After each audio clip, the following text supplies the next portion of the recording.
Welcome to the first episode of the RZR Review. I'm your host, John Hancock with Razor Sharp Studios, and I have a super great lineup today as we discuss lighting. Now, as we talk about lighting, we're going to talk about different aspects, but first I want to take care of some business. Joey D over UTVunderground gave me some sweet advice. As he said, watching my preview to this show, said, I don't think too many people can or want to take advice from you if you're wearing your ball shorts, you know, and your athletic shorts. So you know what I did? I put on my big boy pants, Joey. That's for you, bud. Now, to get into this show, we're going to discuss lighting. Now, as we do with each of our shows, we're going to break it up into some segments here. We have 3 segments for you. The first is the review. Now, in the review, we're going to break down the product. It's not going to be installed on the RZR, so we're going to be able to show you up close, a little bit more personal of what it is and kind of what I thought about it. Now, we'll also go into a second one. This will have different aspects. It's going to be shop talk.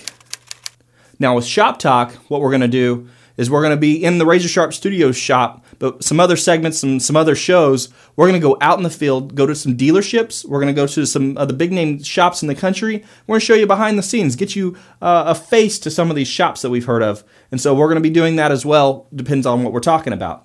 Lastly, what we're going to do is in the field. Now this is going to be different things. It may be us going out and doing the product testing ourselves, and we may also go out to some of the parks and do some off-road park reviews. Now, I'm going to be honest, most of these parks are in Oklahoma because that's where we're based out of, but they mimic a lot of the parks in the country.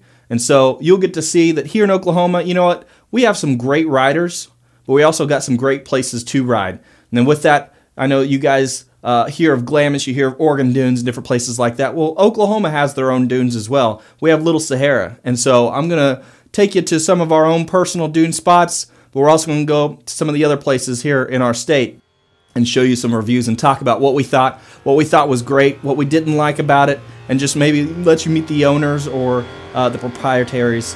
Some places are owned by the state. And so we're going to break it down and get you a whole bunch of information from many aspects that have to do with what we do in our RZRs. And so what I'd like to do, I'd like to get this show started. So let's get down and dirty into the first episode of the RZR Review. Let's go!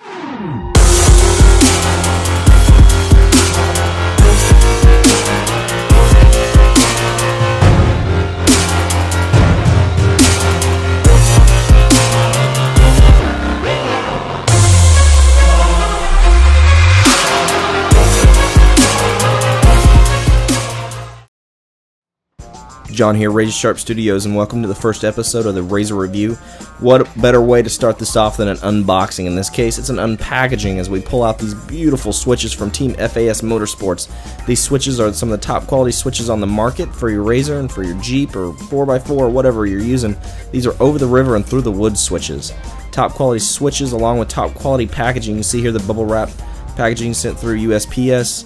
Fully protected. These switches are great. These switches here is the high-low beam replacement for your RZR, which are wonderful switches, and they blend really well. This is the four-wheel drive switch, and all the information for this is online if you have trouble hooking these up. Now, these particular switches that I ordered are dual-lit red switches, meaning the bottom, the text is lit up when you put the key on. The top part, which has the lights or the symbols or emblems, light up when you hit on the switch. So with my rock lights, I click that rocker on, and boom, the rock light symbol up above lights up. So it's pretty cool. Okay, so you have the switches, but the switches now need a home. I personally went through Team FAS Motorsports, ordered the 50 caliber racing dash plates. These are billet aluminum, powder coated to red to match my wonderful white lightning RZR that you're going to see here in a second. Now these switches obviously have to power something, so what I went with was OKLEDLightbars.com, and I got a 30-inch double row light bar that puts out 14,400 lumens. It's a combo spot and flood. And then also I went with 2 sets of 3x3 1620 lumen spots and floods. In the front I went with the spots, and in the back I got the floods for the backup lights.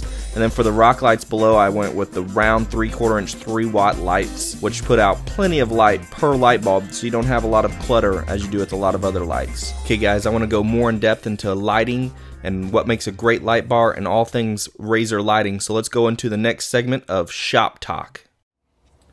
Hey guys, welcome to the Shop Talk segment of our show. And what we have today is kind of an extended review where we go more in depth, not just review of the product that I have from OKLEDLightbars, but overall light bars in general. And I actually have a special guest with me today, Clay Atchley. If you've seen Clay, he's been in a ton of my videos. So if you've seen him, great. If you haven't, you can go watch some of my videos. But he's also avid RZR owner. We both had 800s and the 1000s, and we both love accessories. And just like the average Joe, you buy your RZR and you love to put things on it. And so we're going to talk together a little bit as we go through these light bars. So tell them what we have here. Well, John, today what we have is a rigid E-Series 30-inch light bar, dual row light bar that I have on my XP1000. And we're going to compare it today to this 30-inch dual row LED light bar that was provided by OKLEDLightbars.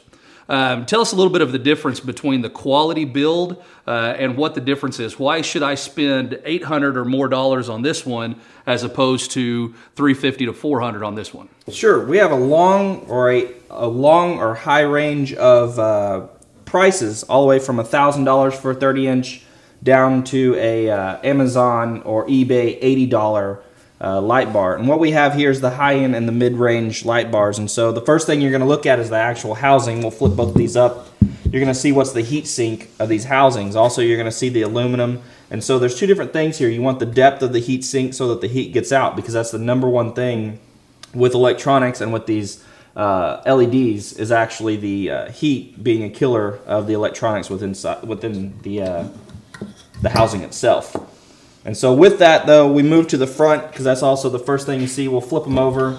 You're going to see both these have the screws or the bolts that surround there. That's really good for rebuilding. You have a mishap in any way, you shatter the lens, this will allow you to rebuild them. And so you definitely want to look for that on your light bar. Secondly, obviously, if you're talking about replacing stuff, you have the polycarbonate lenses. Both of these have polycarbonate lenses on them. And so with that, you want to make sure you have that. If it says glass, you do not want that. It breaks easy. If it does not list the lens, you want to know what it is, because it'll scratch easily as well. And very good. Well, as we've got them held up like this, John, tell me a little bit about the difference in the LEDs. We've got on the rigid, we've got a little bit different looking bulb that seems to be a little bit bigger. What's the difference? Sure. Pretty much both of these are the same 3-watt LED. The difference is kind of the pick of the bin. And this has a little bit different pick. It's got different coloration within the color of Kelvin. And so the first thing you're going to see is kind of the projectors that surround that. You're going to see these the covers on the bulbs, which kind of act with the projectors as well. And these projectors basically send the light down the field, basically. And so what you're doing is you're taking whatever light you have in there and you're sending it down way, because that's the downfall of a LED, is it doesn't project as well as an HID or any of the other types of lights that we've used in the past for off-road. So you've got to find the best way to take that light and send it out there. And so that's where you look at these. Now the differences between the two is that with the rigid, their floodlight, which is the center section here, is actually a 20-degree, and so it's a lot tighter pattern, does well with throwing the light and capturing the light versus most other brands, which are anywhere from 60-degree to 90-degree floodlights. And also the way that it sends that or captures that will have a lot of spill that we'll talk about or show you when we do the comparison outside. So does that difference in the degree of the spill, as you say, does that affect the distance that the light goes out? Does one, the narrower degree, does that send the light further out as opposed to the other? Yes, but not only that, the way the projector's designed, it can say that it's a 20-degree, but if it's designed poorly, it still will not send all that light downward. But it does, as opposed to a wide pattern, it's sending the pattern like this, and it's trying to keep that within that pattern as well. And so that sends it down and gets you a lot longer distance. Okay. Tell us a little bit about OKLEDLightbars and the deals that they have. Sure. Like what we have here is the 30-inch light bar, and they have, just like a lot of other manufacturers, they have your 20-inch, your 12-inch, they have the cubes, they have all the way up to 50-inch, and they do curved ones, and they do single row with higher intensity light bulbs in them, so you get a better brightness. And then also with the IP ratings, which is super big, and that's something we're going to talk about, because with these, you may have all this great quality, but if it's not put together properly, it's not sealed properly, then basically you're going to get water and you're going to get dust and dirt in there. And so the thing we need to talk about is IP, which is ingress protection, or how well does it keep things that are out, keeping them from coming in. Without that, I've seen the lowest end quality light bars that say that they're good. Actually, what happens is when they buy them in the first rain or there's moisture in the air, there becomes a fog or moisture behind the glass or the polycarbonate lens, and so they actually aren't sealed very well. Which happened to one of my first light bars on my Orange Madness 800, if you remember that one, down in the Kiamichi Mountains. We cracked the frame on it, and it got some moisture underneath it and almost ruined it. Yeah, and as we talk about the IP rating, I'm going to break that down a little bit. I'll bring up a graphic right here, and what we're going to see is that it's got two different things. The IP rating for both of these are almost the same. The difference is this one from OKLEDLightbars is 67, and this one from Rigid is 68. And so from the graphic, you can tell the difference in that. Basically, you always want it to start with a 6. You don't want anything less than that. That's dust tight, no ingress of dust or dirt, and so that's what you want in there. The second number is really big. A lot of aftermarket light bars do not provide, especially the very cheap ones, don't provide the IP rating, and so you really want that number so you can tell how well it's sealed. Good deal. And so if you look there on the bottom, you can see basically you don't want anything less than 67, because the difference between 7 and 8 is only a period of time that it can stay in the water. Okay. The 7 can stay in the water for a small amount of time, and the 8 can stay in there in any depth indefinitely, and it will not get in. And so that's the difference between the two as far as IP ratings, and that's a huge thing you want to look for. If they don't provide it, you need to find out. I would not buy any light bar ever without knowing the IP rating. So that's probably one of the most important pieces of information to have before you decide on whether you want to spend $300 on a light bar or $800 on a light bar. IP rating is the first thing you want to check out, correct? Correct. Right. Yeah. And let's talk about mounts. It's not the most important thing, but it is very important as far as the quality of mounts. And what I've got here are the side mounts that come with just about every kind of LED light you get. I got a pair with my Rigid. I got a pair with the 30-inch light bar I had from OKLEDLightbars on my 800. And it's a pretty common one. Tell us what's good about these, and tell us when it's good to replace these with something stronger. Right, right. The only thing good I would say about this is if you have a roof. If you have a roof, you don't care about putting a hole in, because you see you're going to have to put a hole about that size so you can bolt that in there. And so that's the best way to do that. I wouldn't recommend doing this in your plastics. And that's on a metal roof too, not necessarily a polymer roof. Yeah, a polymer roof, it'd have to be pretty thick. Polycarbonate would just, it would flex a lot, and so there's a good chance there'd be a lot of shaking going on with the light. Yeah, there'd be a lot of vibration. It would not be pleasant as you're driving, probably give you motion sickness or something. Right, so okay. So what other options are there other than just these? Well, there's kind of like what we have on our custom or aftermarket cages. We have the fixed mounts that it just slides right into, and they are mounted or welded onto our cages at the specific width of our light bars, because all light bars are very different. Even these two are two different widths, even though they're both 30-inch light bars.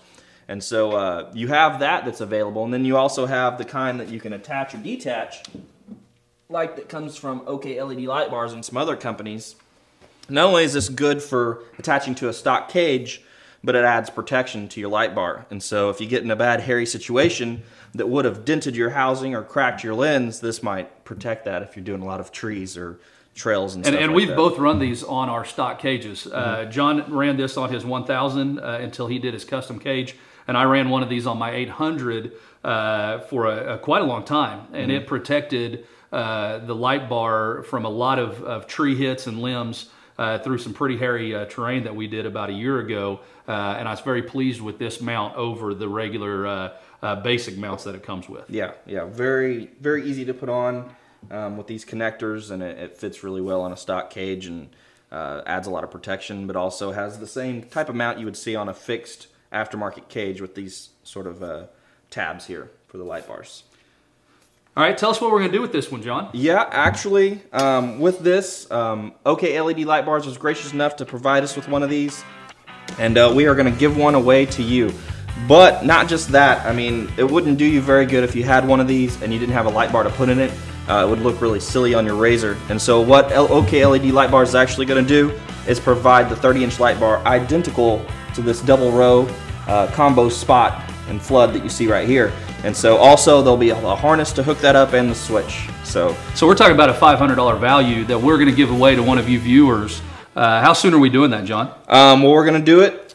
Basically, we're going to post everything up on our website, and you got to go and you have to go to OKLEDLightbars on Facebook, and go to Razor Sharp Studios on Facebook, like both of those, and on Razor Sharp Studios there will be a link to this video and the description of the giveaway. You need to like that. It's best if you like, comment, and share for the best chance to win. And so when you do that, you will be entered in. We'll do the drawing after the new year, and we'll announce the winner, and so it'll be a great New Year's addition to your Razor.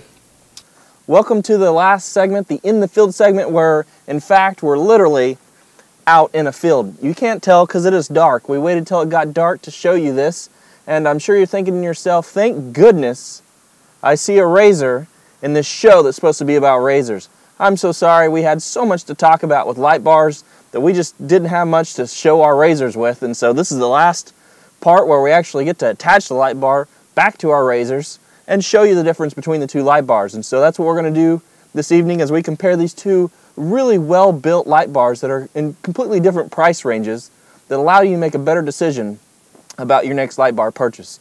Both of these light bars cast a great deal and amount of light, and so it's really down to preference, because every single light bar you'll see that is different brands cast a totally different pattern and are totally different light bars. But you'll see from OKLEDLightbars, for a great mid-range light bar you put out, and you get a great product with them. And so we're going to go to that segment and show you what it is and how it is that these lights throw down the field, and you actually get to see what they do.